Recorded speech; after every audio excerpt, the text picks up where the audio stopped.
Hello అండి. ఈరోజు మీ ముందుకొచ్చిన వీడియో ఏంటంటే కొంచెం పాత వీడియోనే.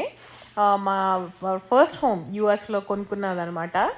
అసలు షార్లెట్లో నాకు అప్పటికి ఇంకా కొత్తగా వచ్చి 2 years అవుతుంది. మా కొలీగ్ ఈ గ్రోయింగ్ మార్కెట్ కొనాలి అని చాలా నచ్చ చెప్తే అప్పుడు నేను సైన్ చేశాను. నాతో పాటు మా సిస్టర్ కూడా పక్కిల్లే సైన్ చేసిందనమాట.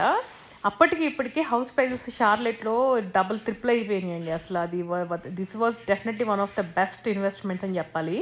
80% అప్రిసియేషన్ వచ్చింది అప్పటికి ఇప్పటికి.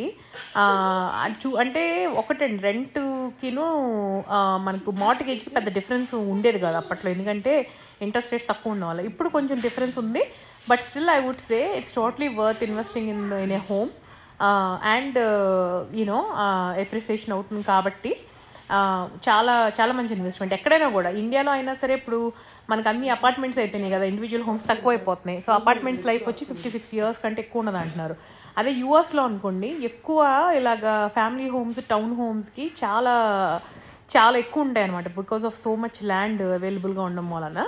డెఫినెట్గా ఇది మాత్రం మీరు 5% డౌన్ పెడితే చాలు ఫస్ట్ హోమ్కి అయితే కనుక, ఫస్ట్ టైం బయ్యర్ అయితే. ఏ వీసా మీద ఉన్న, ఏ స్టేటస్ మీద ఉన్న ఆలోచించకుండా ధైర్యం చేసి డెఫినెట్లీ గో ఫర్ ఇట్.